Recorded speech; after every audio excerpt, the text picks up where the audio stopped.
Customers complaining that the pool pump won't prime properly and that there's not a lot of pressure from the return outlets on the pool. So let's check and see what the problem might be. The first thing I'm going to do is to take the filter out of the equation by putting it on to recirculate and checking the water flow. But unfortunately there's not a lot of improvement in water flow. So at this stage the filter's not the issue, so we need to check the pump. One of the ongoing problems at this pool are the bamboo plants. They shed a lot of leaves. There's a grass that's constantly growing all year and dropping leaves, and as a result the skimmer box is often full. As you can see, the water level in the pump isn't dropping, so we need to check the pump for blockages.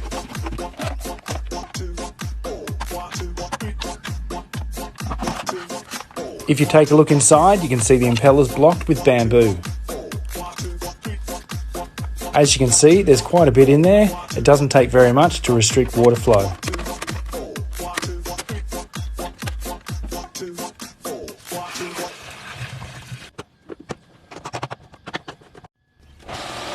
There we go, good suction and good discharge back to the pool. Another happy customer.